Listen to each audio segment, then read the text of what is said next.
this is a phase 2 dose optimization trial looking at the combination of Inobrodib, which is an oral P300 inhibitor, in combination with Pomalidomide and Dexamethasone.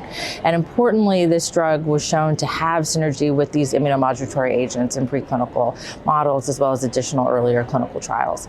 What was really exciting about this trial is that it included very heavily pretreated patients. So patients that had, of course, multiple lines of therapy. Many were pentaclass exposed and are refractory, but also 60% of patients or so had also received a prior T-cell engager. Several patients had also received prior CAR-T and prior antibody-drug conjugate. So this is a very heavily pretreated group of patients who really had exhausted standard therapies. Inobrodib was given in combination with pomalidomide and dexamethasone at 3 doses, 20 milligrams, 30 milligrams, and 40 milligrams.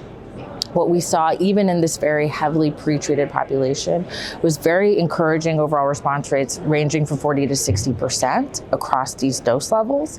This is an all-oral regimen. This is relatively well tolerated in terms of some of the adverse events that we were seeing. A majority of those were hematologic cytopenias that we see commonly in this patient population. Outside of cytopenias, we were seeing very tolerable side effects in terms of fatigue, some GI side effects, non-neutropenic fever.